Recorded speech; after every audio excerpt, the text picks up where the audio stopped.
Olá, pessoal!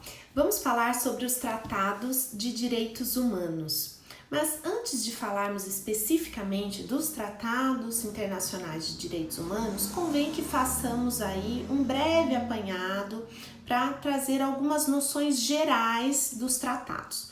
Primeiro ponto importante é que quando falamos de tratados internacionais, nós precisamos lembrar que existe uma convenção, que é chamada de Convenção de Viena, de 1969, que é conhecida como a Lei dos Tratados.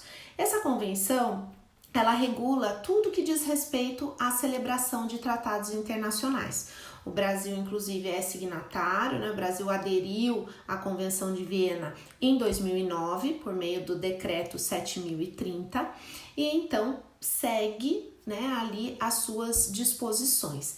Nessa convenção, nós vamos encontrar, por exemplo, lá no artigo 2º, alguns conceitos. Então, no artigo 2º, ela traz ali conceitos para expressões que são utilizadas quando o assunto é tratado. Por exemplo, o que significa ratificação? O que significa assinatura? O que significa ser um Estado parte? Então, nesse artigo 2º tem vários conceitos, é importante fazer uma leitura dele. Lá no artigo 26, também há um dispositivo importante, né? A consagração do princípio do pacta sunt servanda, ou seja, aquilo que foi estabelecido no tratado, ele tem que ser cumprido pelas partes, artigo 26. Depois, do artigo 11 ao artigo 17, nós encontramos o processo de formação dos tratados, como é que se inicia e como é que se finaliza a formação de um tratado. Trazendo aqui para o Brasil, nós podemos observar lá no artigo 84, no inciso 8 da Constituição Federal, que compete ao presidente da República celebrar tratados, convenções e atos internacionais sujeitos a referendo do Congresso Nacional. Então, quando nós falamos em celebração de tratados, nós podemos dividir isso em 3 fases.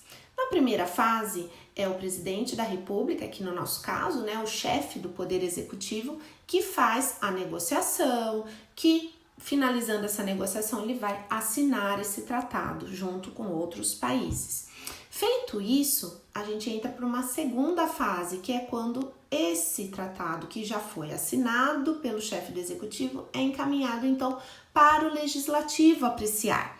Então, o Legislativo aprecia e, aprovando, ele o faz por meio de um decreto legislativo. Feito isso, aprovado, nós entramos numa terceira fase, que é quando esse tratado aprovado por meio de decreto legislativo, ele retorna para o executivo. E então o executivo é quem vai dar visibilidade e aplicabilidade para esse tratado, determinando aí a sua promulgação e a sua publicação. Então, promulgando e determinando a publicação, o tratado internacional ele passa a fazer parte do nosso ordenamento jurídico. Ok, ele passa a fazer parte do nosso ordenamento jurídico, mas ele equivale a quê? Que tipo de norma?